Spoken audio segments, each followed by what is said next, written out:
Hello मित्रांनो, मी तुमची लाडकी प्राजक्ता. कसे आहात? मजेत ना? आजच्या कथेचे नाव आहे वीराकडून कचाकचा ठोकून घेतले. काकीकडून जेव्हापासून कळले की बायकांना घरात कोणाकडून पण ठोकून घ्यायची परवानगी आहे, ते ऐकल्यापासून मला आता राहवत नव्हते. सारखं मनात ठोकायचेच विचार येत होते. रात्र झाली. नवरा बाजूला येऊन झोपला होता.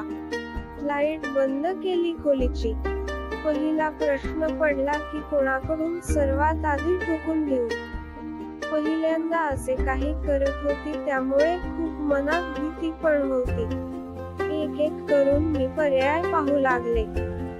मोठ्या दिराबरोबर ठोकायची इच्छा होती, पण लगेच समोर जाणे मला शक्य वाटत नव्हते.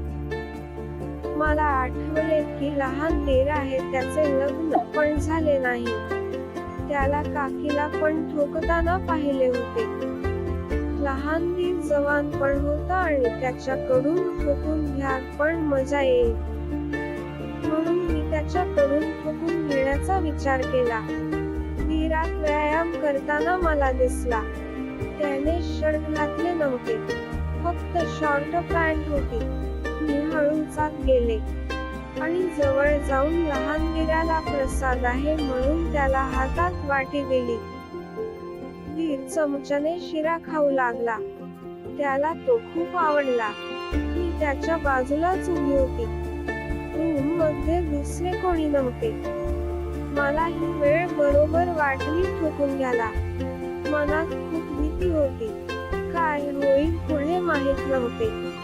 मी लहान दीराच्या चेहऱ्याकडे पाहिले. तो चमच्याने शिरा आनंदात खात होता. त्याच्या छातीवरून घामाचे थेंब खाली वाहत होते. व्यायाम करताना तो घामाने भिजला होता. मी माझे मन बनवले. मोठा श्वास घेतला आणि काहीच विचार न करता माझा हात त्याच्या पॅन्ट वरून बाबूरावावर लावला आणि हाताने त्याचा बाबूराव दाबला. तो थोडा दचकला. त्याने माझ्याकडे पाहिले. मी थांबले नाही. मी वरून हात बाबूरावावर फिरवत दीराचा बाबूराव कुरवाळू लागली. मला त्याच्या तोंडावर आनंदाचे भाव दिसू लागले. तो शिरा खाता खाता माझ्या हाताचा स्पर्श बाबूरावावर अनुभवत होता. शिरा खाऊन त्याने वाटी बाजूला टेबलावर ठेवली. जराही वेळ न घालवता त्याने दोन्ही हात माझ्या ब्लाउजवर आणले आणि साडीवरून माझे स्तन जोर जोरात दाबू लागला. खाली मी त्याचा बाबूराव चोळत होती. स्तन दाबत तोंडाने त्याचा आवाज येऊ लागला. आहा हे हे हे हे. इथे माझ्या शरीराची आग वाढू लागली. दीर जोर जोरात माझे बॉल पिळू लागला. मला पण राहवले नाही आणि मी जोर जोरात तोंडाने आवाज करू लागले. आहा हे हे हा.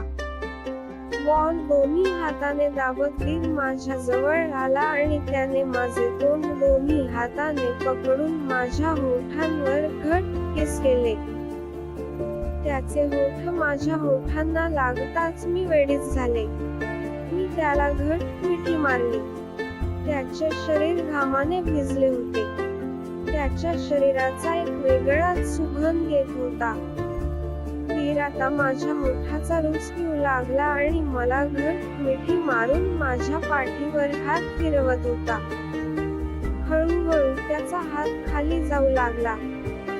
एकंदरीत त्याचा हात माझ्या मोठ्या गांडीवर पोहोचला आणि त्याने जोर जोरात माझी गांड दाबायला सुरुवात केली.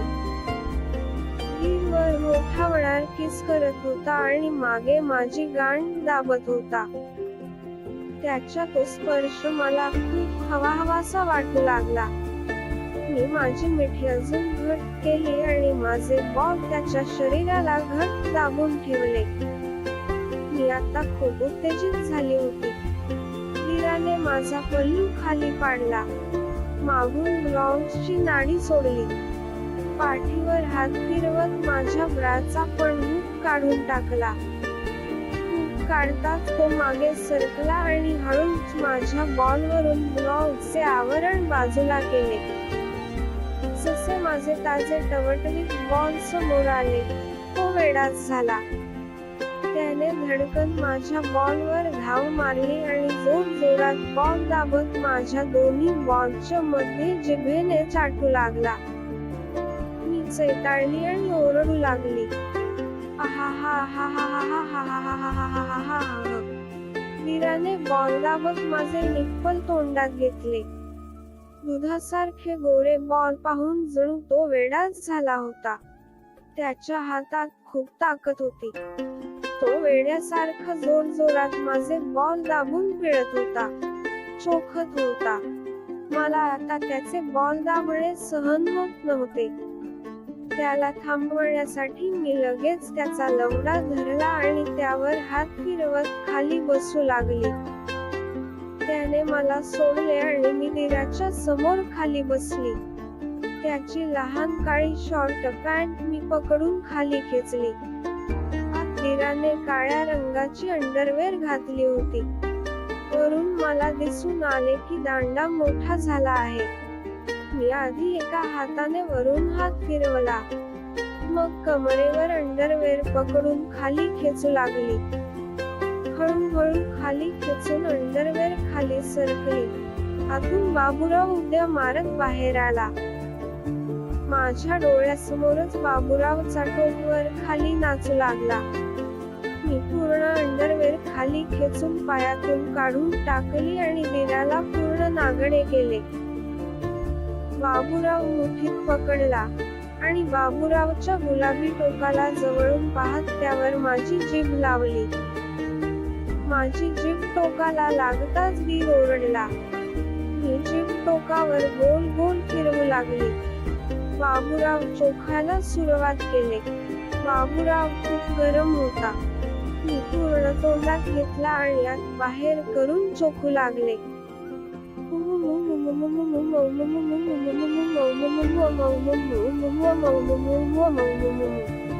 काही वेळाने बाबूराव तोंडातून काढला आणि वीराने मला उठवले. समोर बेडवर झोपवले. खाली गेला आणि माझी पॅन्टी काढू लागला. त्याने वेळ न घालवता साडीच्या आत हात टाकून पॅन्टी काढून घेतली. मग माझे पाय पाकवले. साडी पोटावर सरकली. मग तोंड पायाच्या मध्ये टाकून चिमणी चाटू लागला.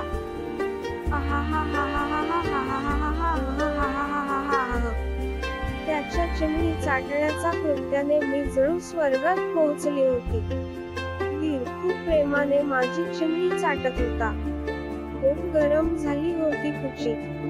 त्याची जीभ चिमणीला लागताच चिमणी पण पाणी सोडू लागली. जीभ चिमणीत खोलवर टाकून पाणी चाटत होता. खूप वेळ त्याने चिमणी चाटली. मग तो उठला आणि माझ्या पायाच्या मध्ये सरकला. बाबूराव हातात धरला आणि हळूच चिमणीवर टेकवला. बाबूराव चिमणीत जाऊ लागला. काही क्षणातच बाबूराव माझ्या चिमणीच्या आत होता. खोलवर मला त्याचा टोक चिमणीत जाणवत होता. बाबूराव आत टाकून तो माझ्यावर झोपला आणि होठांवर किस करू लागला. किस करत त्याने मला पकडून उपडी फिरवले आणि त्याने मला त्याच्या अंगावर घेतले. आता मी त्याच्या अंगावर होती आणि त्याने मला घट्ट मिठी मारली होती.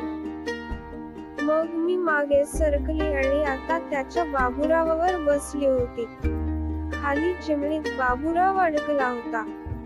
तशीच वर बसून मी कमर वर खाली करत बाबूराव आत बाहेर करू लागले. हळूहळू मी गती वाढवली.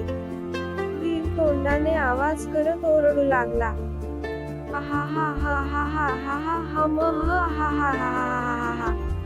दोघे पण पूर्ण आनंद घेत होतो.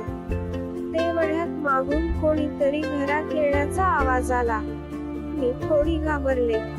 मागे वळून पाहिले तर ती मोलकरीण होती.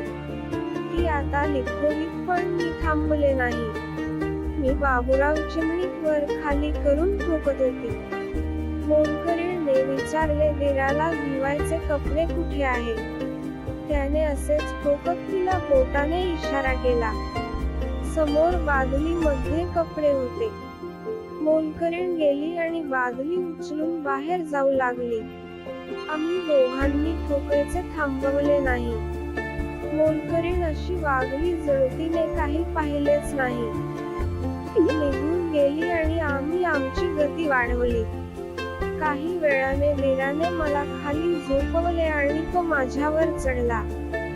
त्याने माझे पाय फाकवले आणि बाबूराव चिमणीत टाकून जोरजोरात दणके द्यायला सुरुवात केली. मी आता स्वर्गसुख अनुभवायला तयार झाले. चिमणी खूप पाणी सोडू लागली. वीराचा बाबूराव पण आता लाकडासारखा कडक झाला होता. त्याने जोरजोरात दणके देत मला ठोकायला सुरुवात केली. मी ओरडू लागले.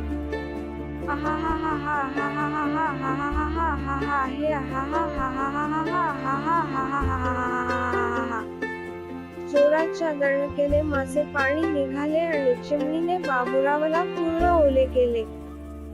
काही वेळाने वीराने पण जोराचा श्वास घेत बाबूराव चिमणीतून बाहेर काढला आणि चिमणीवर पूर्ण पाणी सोडले. मला चिमणीवर गरम पाण्याचा फवारा जाणवला. पूर्ण चिमणीवरून साडीवर बाबूरावचे पाणी उडवले. वीर मोठ्या मोठ्याने श्वास घेत होता. आज त्याचा खूप चांगलाच व्यायाम झाला. मी उठले आणि आपले कडपे घालून घेतले आणि बाहेर निघून आले. वीर काही वेळाने कामाला निघून गेला.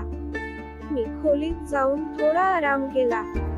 आराम करताना मनाला खूप बरे वाटत होते.